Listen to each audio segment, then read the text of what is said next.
Hello दोस्तों, मेरा नाम है पुजारी महादेव। आज मैं आप लोगों को जो टॉपिक सिखाने वाला समझाने वाला हूँ उस टॉपिक का नाम है एनपीओ। और आज हम लोग एनपीओ का सेकंड सम सॉल्व करेंगे। आप लोग इसको सेकंड टाइप का भी सम बोल सकते हैं। अब सेकंड टाइप का सम और फर्स्ट टाइप के सम में फ़र्क क्या है देखो, तो मैं आपको यहाँ पे ही समझा देता हूँ। जैसे फर्स्ट टाइप क्या होता है, जिस क्वेश्चन में आपको रिसिप्ट और पेमेंट अकाउंट लिख के दिया होगा और एडजस्टमेंट लिख के दिया होगा, रिसिप्ट और पेमेंट और एडजस्टमेंट लिख के दिया रहेगा, तो आपका फर्स्ट टाइप का सम हो गया। सेकेंड टाइप का सम अगर मैं आपको बोलूँ तो जिसमें क्या होगा कि आपको ऑलरेडी एक ओपनिंग बैलेंस शीट लिख के दिया होगा, उसमें आपको रिसिप्ट और पेमेंट लिख के दिया होगा, और तीसरा इसमें आपको एडजस्टमेंट या फिर एडिशनल इन्फॉर्मेशन लिख के दिया होगा।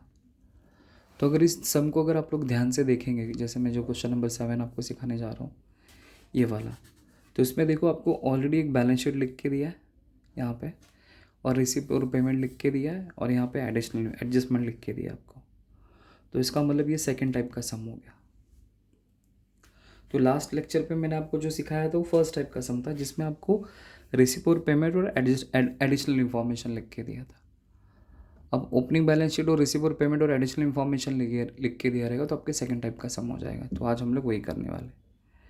ठीक है, तो चलो शुरू करते हैं। तो लिखा from the following balance sheet and receipt and payment account for the Ekvira hospital Amravati. Balance sheet लिख के दिए 1 अप्रैल 2012। ठीक है, तो जब भी आपको बैलेंस शीट वाला डेटा लिख के दिया रहेगा, क्वेश्चन लिख के दिया रहेगा ना, तो आपको इस बात का ख्याल रखना है कि बैलेंस शीट वाला जो भी क्वेश्चन रहेगा उसमें आपको हमेशा 4 आइटम आपको इग्नोर करना है। 4 आइटम, 4। तो सबसे पहला क्या इग्नोर करेंगे, आपको 4 आइटम इग्नोर करना है। सबसे पहले इग्नोर करेंगे cash in hand, cash at bank. ये 2 आइटम अगर आपको लिख के दिया रहेगा आप इसको इग्नोर करेंगे। किसी भी चीज़ का आउटस्टैंडिंग वाला कोई आइटम लिख के दिया रहेगा, फिर प्रीपेड वाला कोई भी आइटम लिख के दिया रहा है, इसको इग्नोर कर देंगे। Cash in hand, cash at bank इसलिए इग्नोर किया जाता है क्योंकि हम लोग जो बैलेंस शीट बनाते हैं वो क्लोजिंग बैलेंस शीट आता है, मतलब हम लोग को क्लोजिंग बैलेंस शीट बनाना पड़ता है, इसलिए उसमें ओपनिंग वैल्यू नहीं आएगा। बाकी चीज़ें आ जाएंगी। और आउटस्टैंडिंग और अनपेड का जो एडजस्टमेंट है ना, वो कभी कभी क्या होता है कि उसका सेटलमेंट रिसीव और पेमेंट में हो जाता है। तो अगर आप उसको रिकॉर्ड कर दोगे आउटस्टैंडिंग और प्रीपेड वाला, तो आपसे गलती हो जाएगी और आपका आंसर मतलब आप टैली नहीं कर पाओगे प्रॉपर वे में। बट कभी कभी आउटस्टैंडिंग प्रीपेड को यूज़ करके भी इसको टैली करना पड़ता है। मतलब cash in hand, cash at bank तो कभी यूज़ नहीं होगा, वो तो हमेशा आपको इग्नोर ही करना है। लेकिन कभी कभी आउटस्टैंडिंग और प्रीपेड एक्सपेंस तभी आपको यूटिलाइज करना है जब आपका अकाउंट टैली नहीं होता रहेगा। तो जब ऐसा सम आएगा तो मैं आपको बताऊंगा। फिलहाल आपको याद रखना है कि ये 4 आइटम आपको हमेशा क्या करना है, इग्नोर करना है। Cash in hand, cash at bank, outstanding वाला, प्रीपेड वाला आइटम आपको ऑलवेज इग्नोर करना है। ठीक है, लेट्स स्टार्ट। और बाकी जो आइटम जिधर लिख के दिए आपको उसको वहीं पे रिकॉर्ड करना है। तो जैसे देखो लाइब्रेरीज़ में सबसे पहला लिख के दे कैपिटल फंड, तो वो लाइब्रेरीज़ में जाएगा। मेडिसिन बिल अनपेड लिख के दे, तो अनपेड का मतलब होता है आउटस्टैंडिंग। तो मैंने बोला ना, आउटस्टैंडिंग वाला जो भी डेटा रहेगा आपको उसको क्या करने का है, इग्नोर कर देने का है। लेकिन जब अकाउंट टैली नहीं होगा तो फिर ये डेटा यूटिलाइज करेंगे। तो पेंसिल से जब रफ वर्क करेंगे तब आपको समझेगा ऐसा है। ठीक है, चलो फिर उसके बाद हम लोग आएंगे असेट्स में। तो असेट में cash in hand, cash at bank, तो मैंने आपको पहले ही बता दी वो इग्नोर हो जाएगा क्योंकि हम लोग जो बनाने वाले वो क्लोजिंग बैलेंस शीट बनाने वाले, और क्लोजिंग बैलेंस शीट में क्लोजिंग वैल्यू आता है, ओपनिंग वैल्यू नहीं आता है। तो ये सब छोटी आइटम नहीं आएगी। नेक्स्ट लिखा है लैंड एंड बिल्डिंग, असेट्स में जाएगा। फर्नीचर असेट्स में, इक्विपमेंट असेट्स में। देन आउटस्टैंडिंग सब्सक्रिप्शन लिख के दी है, तो आउटस्टैंडिंग सब्सक्रिप्शन तो आउटस्टैंडिंग वाला हो गया, नहीं आएगा। ठीक है, चलो अब उसके बाद हमें रिसिप्ट लिख के दे, अमाउंट लिख के दे, पेमेंट लिख के दे, अमाउंट लिख के दे। तो रिसिप्ट में जो कुछ भी लिख के दिए रहते हैं वो हमेशा इनकम में आता है, और पेमेंट में जो लिख के दिए रहते हैं वो एक्सपेंडिचर या फिर असेट्स में आता है। तो सबसे पहले हम लोग को क्या लिख के दिया है, सबसे पहले लिख के दिया to balance BD, cash in hand, cash at bank, ये इग्नोर हो जाएगा। तो देखो कैश इन हैंड यहाँ पे 3000 है, वही वैल्यू यहाँ पे 3000 है। कैश एट बैंक यहाँ पे 6000 है, देखो वही वैल्यू यहाँ पे 6000 है, तो वो हमेशा आपको इग्नोर करना है। फिर सब्सक्रिप्शन हमें लिख के दिया 65,000, बट इसमें इंक्लूड है लास्ट ईयर ऐसा कुछ लिख के दिया, तो ये हिडन एडजस्टमेंट हो गया, तो इसको डॉट मार लेते हैं। फिर लिखा सेल ऑफ फर्नीचर, ये सबसे इंपॉर्टेंट एडजस्टमेंट है, समझो। तो सेल ऑफ फर्नीचर कहाँ पे आएगा, तो बेसिकली मैंने आपको बोला ना कि रिसिप्ट में जो कुछ भी लिख के दिया था इनकम में आएगा, ये भी इनकम में ही आएगा, लेकिन इसका कुछ यूटिलाइजेशन करना पड़ेगा रिसिप्ट और पेमेंट में। तो फिलहाल अभी समझाने के हिसाब से इनकम ही लिखता हूँ मैं। और यहाँ पे ब्रैकेट में कुछ बुक वैल्यू भी लिख के दी, तो बाद में आपको समझाऊंगा क्या करना है करके, ठीक है। तो डोनेशन यहाँ पे लिख के दिया, रेवेन्यू करके लिख के दिए, तो रेवेन्यू का मतलब होता है कि आपका रेगुलर इनकम है वो, तो वो इनकम में आएगा। अगर इसी की जगह पे अगर समझो कैपिटल लिख के दिया होता है, कैपिटल मतलब डोनेशन लिखा है और ब्रैकेट में आपको कैपिटल लिख के दिया है, तो आप लोग ऐसा लॉजिक याद रखो, कैपिटल हमेशा कहाँ पे आता है, लाइबिलिटीज़ में आता है, तो फिर इसको लाइबिलिटीज़ में लिखने का, फिर उसको इनकम में नहीं लिखने का। जिसके सामने रेवेन्यू लिख के दिया रहेगा वो हमेशा इनकम में आएगा, तो आपको ज़्यादा सोचने की ज़रूरत नहीं है। बट जिसके सामने कैपिटल टर्म लिख के दिया रहेगा तो उस केस में आपको क्या करना है, वो लाइबिलिटीज़ में आपको रिकॉर्ड करना है इसको। फिर लाइफ मेंबरशिप फीस, ये तो आपका इनकम ही है, वो देख लेंगे बाद में क्या करना है, ठीक है। अब पेमेंट में आ जाओ, तो पेमेंट में सबसे पहला सैलरी लिख के दिया, एक्सपेंडिचर में जाएगा। फिर बाद में मेडिसिन लिख के दिया, एक्सपेंडिचर में जाएगा। Equipment purchase, assets, general expense, expenditure. By balance CD मतलब ये क्लोजिंग कैश बैलेंस हो गया, तो cash in hand, cash at bank, assets और असेट्स में आ जाएगा, राइट। फिर उसके बाद हमें एडजस्टमेंट लिख के दिए, तो पहला एडजस्टमेंट लिखा है कि आउटस्टैंडिंग सब्सक्रिप्शन 6000, तो सब्सक्रिप्शन जहाँ पे भी वहाँ पे डॉट मार लेता हूँ। Capitalize the amount of life membership fees, तो लाइफ मेंबरशिप फीस आपको जहाँ पे भी नज़र आ रहा है वहाँ पे जाके डॉट मार लेता हूँ। फिर है आउटस्टैंडिंग सैलरी 6000, तो सैलरी जहाँ पे भी वहाँ पे जाके डॉट मार लेता हूँ। Depreciate land and building by 10,000 and equipment by 15,000, तो land and building and equipment, तो देखो यहाँ पे लैंड एंड बिल्डिंग है और यहाँ पे इक्विपमेंट है, इस पर डॉट मार लेता हूँ। आगे लिखा है unpaid medicine 1 April 2012 still unpaid. Unpaid medicine देखो यहाँ पे है, ये अब तक दिया नहीं है, तो बाद में बताऊँगा क्या करना है।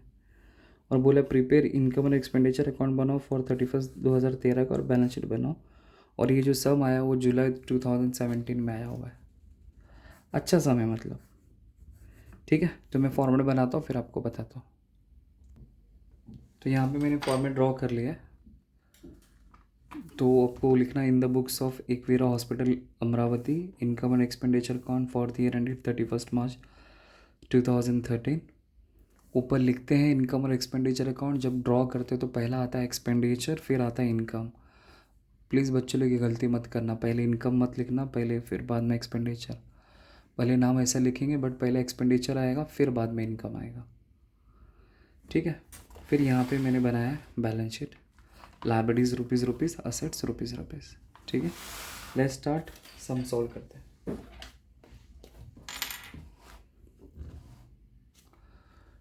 तो मैं आपको अगर क्वेश्चन दिखाऊं,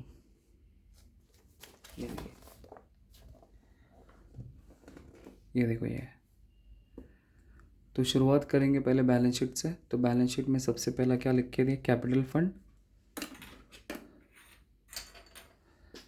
कैपिटल फंड 5,02,000, तो मैं सीधा लाइबिलिटीज़ में जाके लिख दूंगी कैपिटल फंड।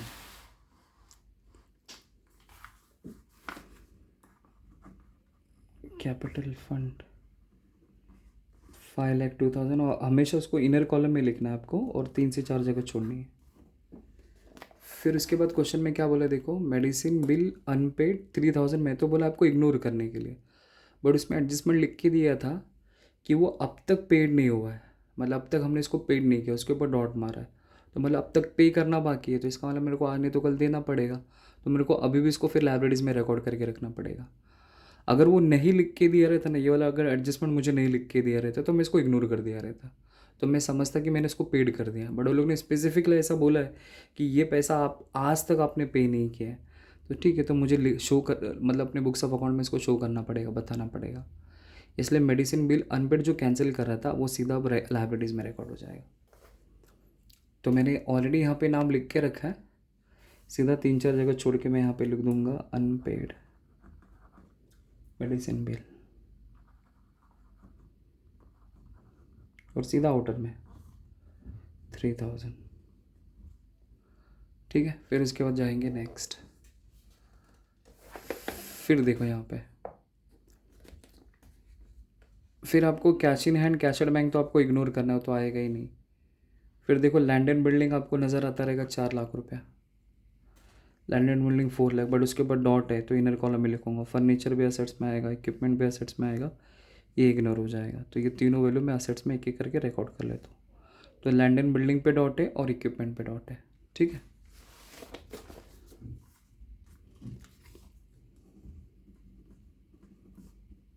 तो land and building 4 lakh inner column में, क्योंकि उसके ऊपर डॉट था।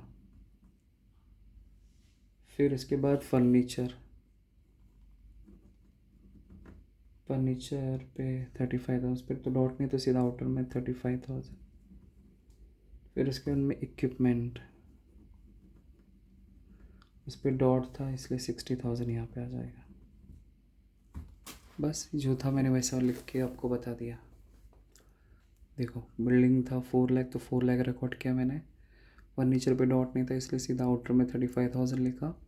इक्विपमेंट पे डॉट था इसलिए इनर में 60,000 लिखा। आउटस्टैंडिंग में सब्सक्रिप्शन तो आएगा नहीं, छोड़ दो।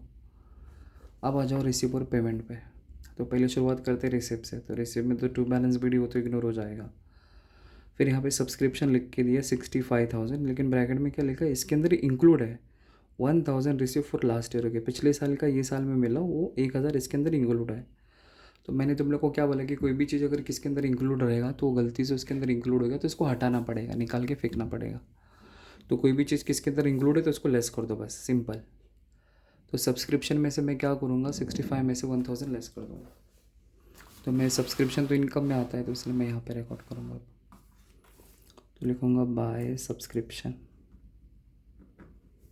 और इसका वैल्यू कितना है 65,000, तो 65,000 लिख दूँगा। अब उसमें से माइनस लास्ट ईयर का कितना इंक्लूड है इसमें 1,000 और लेस करके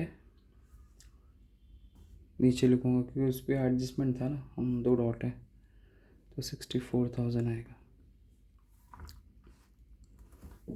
आगे बढ़ते हैं। फिर उसके बाद लिखा है सेल ऑफ फर्नीचर 65 था 1,000। फिर उसके बाद सेल ऑफ फर्नीचर, ये बहुत इंपॉर्टेंट है। तो इसका मतलब क्या हुआ कि मैं ये तो आएगा इनकम साइड में, लेकिन यहाँ पे ऐसा कुछ नहीं होगा, कुछ और होगा। तो देखो क्या करना है। सेल ऑफ फर्नीचर, मैंने अपने फर्नीचर को कितने में बेचा, 10,000 में बेचा, ठीक है। बट उसकी असली कीमत कितनी, बुक वैल्यू का मतलब उसका ओरिजिनल वैल्यू कितना था 15,000, ओके। 15,000 का फर्नीचर था, आपने इसको 10,000 में बेचा, तो बोलो आपको प्रॉफिट होगा कि लॉस होगा। 15,000 का फर्नीचर था, आपने इसको 10 में बेचा, तो यहाँ पे 5,000 का लॉस हो जाएगा। तो उस लॉस को आपको रिकॉर्ड करना है एक्सपेंडिचर इनकम के अंदर, ऐसा उस लॉस को। मतलब फिलहाल में हमने जो इसको इनकम लिखा था ना वो इनकम में नहीं आएगा, आपको उसको अलग वे में ट्रीट करना पड़ेगा। तो मैं पहले उस लॉस को एडजस्ट करता हूँ। तो मैं लॉस को यहाँ पे लिख दूंगा to loss on sale of furniture. 15,000 उसका बुक वैल्यू था, मैंने इसको बेचा 10,000 में। बुक वैल्यू का मतलब होता है उसकी असली वैल्यू इतनी थी, उसमें से मैंने इसको 10 में बेचा, तो मुझे नुकसान कितने का हो गया, 5,000 का हो गया। ऐसा रिकॉर्ड करने का। फिर उसके बाद क्या करने का, ये जो फर्नीचर है मेरे को उसको अंदर लिखना चाहिए था, मैंने बाहर लिख दिया। 35,000 यहाँ पे आएगा 35। तो 35 में से मैंने 15,000 वाला फर्नीचर बेच दिया। तो इसका मतलब अब मुझसे कोई पूछेगा चलो बताओ तुम्हारे पास फर्नीचर कितने का है, तो मैं बोलूँगा मेरे पास फर्नीचर 20,000 का है। तो आपको वहाँ पे हाईलाइट करके बताना पड़ेगा ना 15,000 कैसा है। तो वही इसमें से माइनस करने का, माइनस सेल ऑफ फर्नीचर 15,000, तो फाइनल वैल्यू आ जाएगा 20,000। इस तरह आपको सेल ऑफ फर्नीचर का 2 इफेक्ट देने का है। देखो वापस एक बार बता रहा हूँ। क्वेश्चन में मुझे सेल ऑफ फर्नीचर लिख के दिया 10,000, जो हमने इनकम में लिखा था, बात सही है। लेकिन ये वाला असेट्स के बारे में कभी भी अगर ऐसा कुछ लिख के दिया रहेगा तो आपको उसको क्या करना है, अलग वे में इसको ट्रीट करना है। तो पहले आप लोग क्या करेंगे, जो भी असेट्स भी आपने बेचा रहेगा उसका बुक वैल्यू वहाँ पे लिख के दिया होगा।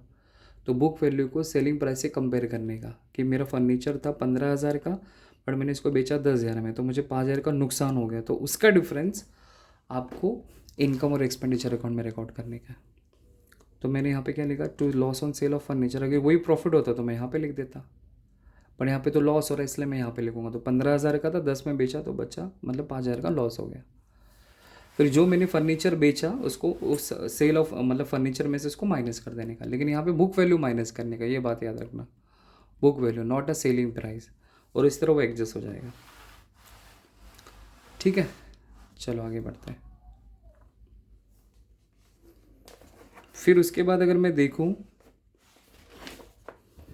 फिर उसके बाद डोनेशन हमें लिख के दे, तो डोनेशन आएगा इनकम में और लाइव मेंबरशिप फीस भी आएगा इनकम में, तो ये दोनों को इनकम में रिकॉर्ड कर देता हूँ। तो बाय डोनेशन, उस पर तो डॉट नहीं, तो सीधा 22,000। फिर life by life membership fees, life membership fees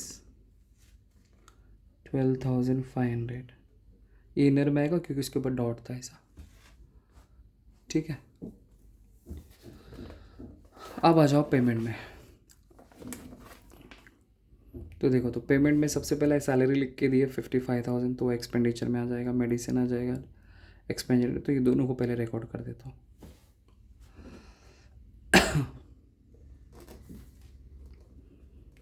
to salaries 55,000, उस पर डॉट इसलिए इनर कॉलम में आएगा। फिर उसी के नीचे 2 आएगा मेडिसिन,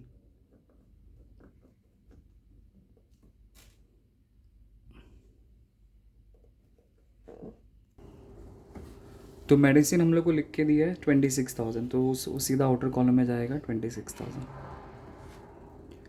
ठीक है, नेक्स्ट आइटम देखते हैं।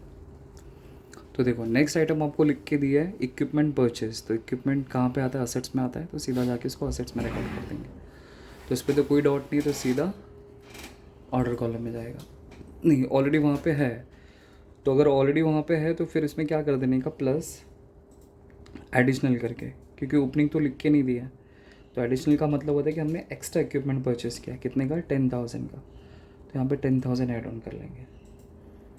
और हाँ, उसके ऊपर डेप्रिसिएशन भी था, डॉट मैंने मारा नहीं, 2 डॉट आएगा उसके ऊपर, तो इसको प्लस करके मैं नीचे लिखूँगा, तो 60 में 10,000 ऐड करूँगा तो वो आ जाएगा 70,000। ठीक है, नेक्स्ट। फिर उसके बाद अगर नेक्स्ट आइटम अगर हम देखें, तो नेक्स्ट हमें लिख के दिया जनरल एक्सपेंस, तो जनरल एक्सपेंस किधर आएगा, एक्सपेंडिचर में, तो 4,300 सीधा एक्सपेंडिचर में रिकॉर्ड कर देंगे। To general expense 4,300। फिर उसके बाद नेक्स्ट देखें तो बाय बैलेंस CD लिख के दिया, cash in hand, cash at bank, तो ये दोनों असेट्स में जाके रिकॉर्ड कर देंगे। तो मैं सीधा असेट में जाके रिकॉर्ड कर दूंगा,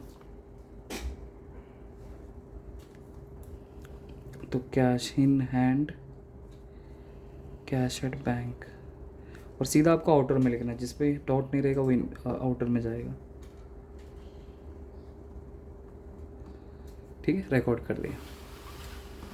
तो ये तो हमने अपनी रिसीव और पेमेंट को रिकॉर्ड कर दिया। अब मेन यहाँ पे जो है वो एडजस्टमेंट है बस। तो सबसे पहला हमें एडजस्टमेंट लिख के दिया आउटस्टैंडिंग सब्सक्रिप्शन 6,000, तो 6,000 का सब्सक्रिप्शन हमारा आउटस्टैंडिंग है। तो मैंने आपको बोला कि आउटस्टैंडिंग हमेशा कभी भी आपको किसी भी चीज़ का लिख के दिया, आपको हमेशा हमेशा उसको क्या करना है, प्लस करना है। तो प्लस आउटस्टैंडिंग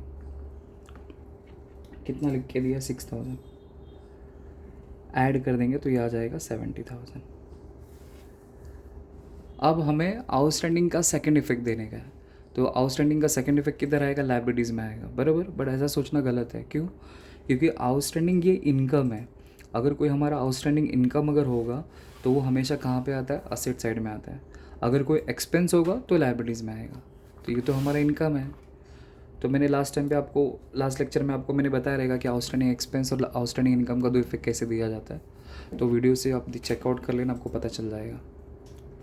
तो मैं सीधा आप इसको जाके क्या करूँगा, असेट्स में जाके रिकॉर्ड कर दूँगा, आउटस्टैंडिंग सब्सक्रिप्शन 6,000, सेकेंड इफेक्ट हो गया। अब इसके बाद नेक्स्ट आइटम देखो, नेक्स्ट लिख के दिए capitalize the amount of life membership fees. तो लाइफ मेंबरशिप का पैसा हमें क्या करना है, कैपिटलाइज करना है। Capitalize the amount of life membership fees, तो उसके पैसे को कैपिटलाइज करना है। तो जब भी कैपिटलाइजेशन की बात होगी तो उस पैसे को उठा के आपको कैपिटल फंड में ऐड ऑन करना है बस। तो life membership fees minus capitalised,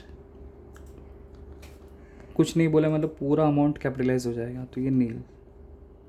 फिर वही पैसा आपको क्या करना है, कैपिटल फंड में जाके ऐड ऑन कर देना है। तो प्लस लाइफ मेंबरशिप फीस 12,500। नहीं, अभी इसको प्लस नहीं करना है, फिलहाल इसको लिख के छोड़ देना है बस आपको।